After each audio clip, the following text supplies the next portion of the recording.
Hello everyone, welcome और welcome back to my channel. तो guys, आज की वीडियो में हम आपके साथ ये मोस्ट ब्यूटीफुल ऑर्गेन्जा दुपट्टे की डिज़ाइनिंग शेयर करूंगी। तो इस दुपट्टे पर मैंने कटवर्क के साथ बहुत ही प्यारी सी ये एम्ब्रॉयडरी की है, जो कि आपको बहुत ही ज़्यादा पसंद आने वाली है। एंड अगर आपको सिंपल एंड बेसिक स्टिचिंग भी आती है, तब भी आप इस तरह के दुपट्टे को काफ़ी इजीली डिज़ाइन कर सकते हैं। तो आजकल जो एम्ब्रॉयडरी वाली ड्रेसेस हैं, वो काफ़ी ज़्यादा ट्रेंड में भी चल रही हैं। तो इस ड्रेस को मैंने किसी इंस्टा या यूट्यूब वगैरह से इंस्पायर होकर नहीं बनाया है, ये मैंने खुद से रिक्रिएट की है। तो अगर आपको इस ड्रेस की फुल ट्यूटोरियल वीडियो चाहिए, तो मैंने वो वीडियो अपने दूसरे चैनल पर अपलोड कर दी है, जिसका लिंक इस वीडियो के डिस्क्रिप्शन में मैं आपको मेंशन कर दूंगी। आप बाद में जाकर उसे चेक कर सकते हैं। सबसे पहले डिजाइनिंग करने के लिए यहाँ हमने ये ऑर्गेन्जा फैब्रिक और ये गोटा लिया है। यहाँ जो मैंने ये गोटा लिया है गाइज, ये मैंने 20 मीटर के अराउंड लिया है और ये हम कट वर्क के लिए यूज करने वाले हैं। और उसके बाद मैंने यहाँ ये ऑर्गेन्जा लिए है, जो हमने दुपट्टे के लिए 2.5 मीटर के करीब लिए है। और यहाँ जो गाइज इस ऑर्गेन्जा फैब्रिक की जो क्वालिटी है, वो बहुत ही ज़्यादा अच्छी क्वालिटी की ऑर्गेन्जा है और काफ़ी ज़्यादा सॉफ्ट ऑर्गेन्जा भी है। अब यहाँ हमने फैब्रिक को विद वाइज रखने के बाद इसकी विद मेजर करनी है, जितनी हमने इसकी विद लेनी है। तो सबसे पहले हमने फैब्रिक को सेट कर लिया है और यहाँ गाइज आप देख सकते हैं, मैंने जो दुपट्टे की विद ली है वो 36 इंच के अराउंड ली है। आप चाहें तो यहाँ पर लेंथ कम या ज़्यादा कर सकते हैं, सॉरी विद कम या ज़्यादा कर सकते हैं। मैंने इसकी 36 इंच रखी है विद, और इसी में हमने 1 इंच का मार्जिन भी ऐड कर लेना है, यानी जो हमारी विद होगी वो 35 इंच आएगी।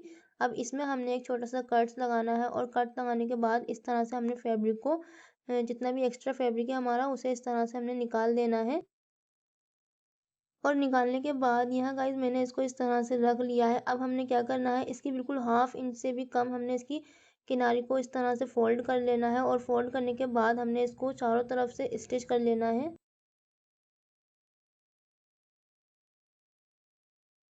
अब दुपट्टे की चारों साइड को फोल्ड करने के बाद ये कुछ इस तरह से दिख रहा है। अब मैंने क्या करा है गाइज, यहाँ पर मैंने इसको दुपट्टे को अच्छे से आयरन कर लिया है और आयरन करने के बाद एक कॉर्नर से मैंने इसको रखा है और वहाँ से मैंने इसको 5 इंच में मार्क किया है। और लेंथ वाइज भी मैंने 5 इंच में मार्क किया है और विद वाइज भी मैंने 5 इंच में मार्क किया है। इस तरह से हमें दोनों साइड से 5-5 इंच की मार्किंग मिल जाएगी। अब हमने जो लेंथ वाइज है और विद वाइज दोनों साइड से 5-5 इंच पे इस तरह से मार्क कर लेना है। और मार्क करने के बाद हमने स्केल से ये स्ट्रेट लाइन ड्रॉ कर लेनी है। तो ये तो हमारी हो जाएगी लेंथ वाइज, ये जो मैं मार्क कर रही हूँ ये हमने लेंथ वाइज मार्क किया है। अब हम विद वाइज मार्क कर लेंगे इस तरह से। और ये मार्क करने के बाद यहाँ भी हम एक स्ट्रेट लाइन ड्रॉ कर लेंगे। तो इसी तरह से हमने पूरे दुपट्टे में 5 इंच की मार्किंग कर लेनी है और पूरे दुपट्टे में लाइन मार्क कर लेनी है। तो यहाँ गाइस आप देख सकते हैं कि मैंने लाइन को इस तरह से ड्रॉ कर लिया है। अब उसके बाद मैंने यहाँ ये ढक्कन लिया है और ढक्कन से इस तरह से मैं 1/2 इंच की कट वर्क ड्रॉ करूँगी। सो यहाँ गाइस आप कोई भी शेप की चीज़ ले सकते हैं। मैंने यहाँ ये यूज़ किया है, तो इससे मैं जो है ना बिल्कुल कॉर्नर पर इस तरह से ही रखूँगी और रखने के बाद हमने बिल्कुल हाफ कट वर्क को ड्रॉ करना है। तो यहाँ आप देख सकते हैं कि मैंने हाफ कट वर्क ड्रॉ कर लिया। अब बीच में आप देख सकते हैं मैंने जो गैप लिया है वो 2.5 इंच का गैप छोड़ा है, यानी हाफ कट वर्क से थोड़ी सी ज़्यादा ड्रॉ की है। और उसके बाद मैंने ये कट वर्क पेपर पे इस तरह से रेडी करके रखी थी एंड ये भी मैंने इसी से ड्रॉ की है। तो ये जो मैंने कटवर्क की विड्थ ली है वो हमारी 3 इंच है और जो हमारी लेंथ आई है कटवर्क की वो 2 इंच की आई है। आप चाहें तो छोटी या बड़ी कटवर्क बना सकते हैं। अब उसके बाद जहाँ से हमने राउंड वाली कटवर्क को ड्रॉ किया था, उसी के आगे से हमने ये पेपर वाली कटवर्क को इस तरह से रखना है और इसके बाद हमने ये पूरी ट्रेसिंग अपने दुपट्टे में कर लेनी है। तो वन बाय वन करके हमने ये सारी कटवर्क को लाइन के बिल्कुल जस्ट बिल्कुल मिलाते हुए रखना है और रखने के बाद इसी तरह से हमने पूरी कटवर्क को ट्रेस कर लेना है अपने दुपट्टे में, जहाँ तक हमने लाइंस को ड्रॉ किया है। इसी तरह से गाइस हमने अपने दुपट्टे को आगे की तरफ करते जाना है और जहाँ हमारी कटवर्क की ट्रेसिंग खत्म होती है वहीं से हमने पेपर को आगे की तरफ रखना है मिलाते हुए कटवर्क से, और उसके बाद आगे की ट्रेसिंग को कंप्लीट करना है। तो यहाँ गाइस आप देख सकते हैं, आपको काफ़ी ज़्यादा लाइट दिख रहा होगा लेकिन मुझे प्रॉपर दिख रहा था पेंसिल के जो मार्क थे। अब इसके बाद हमने इसी तरह से पूरे दुपट्टे पर ये सारी ट्रेसिंग को कंप्लीट कर लेना है। अब दुपट्टे की जो ट्रेसिंग है वो कंप्लीट करने के बाद दुपट्टे को एक साइड कर देंगे और उसके बाद मैंने ये गोटा लिया है और इसको मैंने इस तरह से बाबिन में भर लिया है। अब इसको हमने टाइटली बाबिन में भरना है और भरने के बाद ये हमने इस तरह से इसमें सेट कर लेना है और सेट करने के बाद जो हमारे इस बाबिन का जो स्क्रू होगा उसे हल्का सा लूज़ कर देना है। और लूज़ करने के बाद गाइज़ यहाँ मैंने ये दुपट्टा लिया है और इसकी जो राइट वाली साइड है वो हमने नीचे की तरफ रखनी है और बैक वाली साइड ऊपर की तरफ। और इसके नीचे मैंने इस तरह से ये पेपर लगाया है जिससे हमारी जो कटवर्क होगी वो ईज़िली जो हमारी मशीन होगी इस पर काफ़ी ईज़िली चल जाएगी। एंड यहाँ गाइज़ आप देख सकते हैं कि मैंने ऊपर वाली साइड पर जो निडल है उसमें मैंने कॉटन थ्रेड लगाया है गोल्डन कलर का और नीचे की तरफ हमने ये गोटा लगाया है। एंड इसी तरह से हमने अपनी सारी जो कटवर्क को ट्रेस किया था उसको हमने वन बाय वन करके इस तरह से बहुत ही आराम से इसको रेडी करना है। जब हम इन सारी कटवर्क को रेडी कर लेंगे तो उसके बाद हमने जो पेपर लगाया था नीचे की साइड पर उसे हमने इस तरह से निकाल लेना है। और निकालने के बाद यहाँ आप देख सकते हैं कितनी ज़्यादा फिनिशिंग से ये आई है। एंड यहाँ गाइज़ आप देख सकते हैं कि मैंने बिना पेपर के भी इसको स्टिच करके देखा था गोटे को, लेकिन ये हमारी ज़्यादा फिनिशिंग से नहीं आ रही थी। तो अगर आप कभी भी इस तरह से गोटे का वर्क करते हैं तो उस पे पेपर लगा के ही इस तरह से स्टिच करें तो उससे और ज़्यादा फिनिशिंग आएगी। एंड यहाँ गाइज़ आप देख सकते हैं कि मैंने पूरी कटवर्क को कंप्लीट कर लिया है और कंप्लीट करने के बाद ये कुछ इस तरह से दिख रही है। सारी कटवर्क को रेडी करने के बाद गाइज़ आप देख सकते हैं कि जो इसके कॉर्नर हमने बनाए हैं उस पर हमने फुल कटवर्क बनाई है। बस हमने 2.5 इंच का गैप दिया है कटवर्क के अंदर और इसी तरह से चारों कॉर्नर को रेडी किया है। अब हमने इस पर आगे का वर्क करना है, सो उसके लिए यहाँ मैंने इसे दुपट्टे को फ्रेम में सेट कर लिया है और सेट करने के बाद अब हमने इस पर एम्ब्रॉयडरी करनी है। तो एम्ब्रॉयडरी के लिए यहाँ मैंने ये बाउल सीक्वेंस लिए हैं और उसी के साथ ये पल्स लिए हैं। अब ये बाउल सीक्वेंस और पल्स को हमने एक साथ ही लगाना है। तो जहाँ से हमारी कटवर्क की वी शेप आ रही है वहाँ से हमने निडल को निकालना है बिल्कुल। और उसके बाद हमने एक बाउल सीक्वेंस के साथ एक पल लेना है और यहाँ हमने पल्स को अवॉइड करते हुए बाउल सीक्वेंस में से नीचे की तरफ सुई को निकाल देना है। अब उसके बाद मैंने यहाँ ये प्लेटेड सीक्वेंस लिए हैं। अब उसी बाउल सीक्वेंस के नीचे से हमने निडल को निकालना है और एक प्लेटेड सीक्वेंस को इस तरह से लगा देना है बिल्कुल सीधा करके।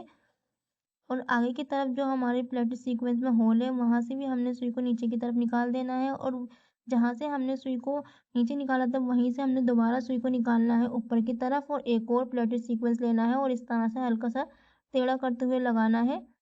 और उसके बाद गाइज वहीं से हमने दोबारा सुई को निकालना है और एक और प्लेटेड सीक्वेंस को इस तरह से टेढ़ा करके लगाना है दूसरी साइड की तरफ। एंड यहाँ हमारे ये 3 प्लेटेड सीक्वेंस आएंगे। अब उसके बाद मैंने फिर से वही बाउल सीक्वेंस लिए हैं और पल्स लिए हैं। अब जहाँ से हमने ये 2 प्लेटेड सीक्वेंस लगाए हैं टेढ़े करके उसी प्लेटेड सीक्वेंस के नीचे से हमने सुई को निकालना है और एक बाउल सीक्वेंस के साथ एक पल्स लगा देना है।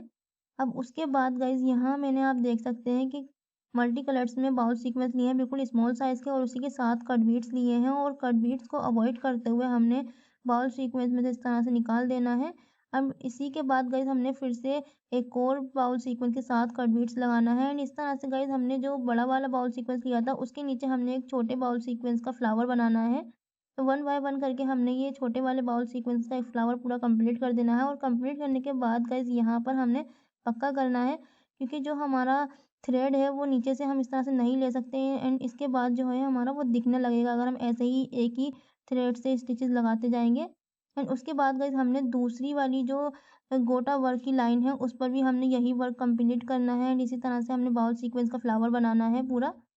तो इसी तरह से गाइज हमने ये छोटे वाले फ्लावर को कंप्लीट करने के बाद जितने भी हमारे कट वर्क की शेप है उसमें यही सेम वर्क करना है।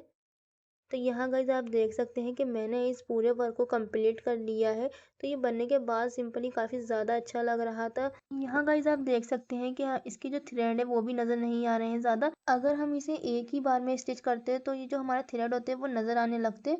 एंड उसके बाद हमने इस पर आगे का वर्क करना है। अब जहाँ हमने नीचे की साइड 5 इंच का गैप छोड़ा है कटवर्क के नीचे वहाँ पर भी हमने वर्क करना है। तो यहाँ पता नहीं क्यों इस दुपट्टे का कलर बार बार चेंज हो रहा था। यहाँ आप देख सकते हैं जो ये इसका कलर है ये एग्जिट कलर है बिल्कुल।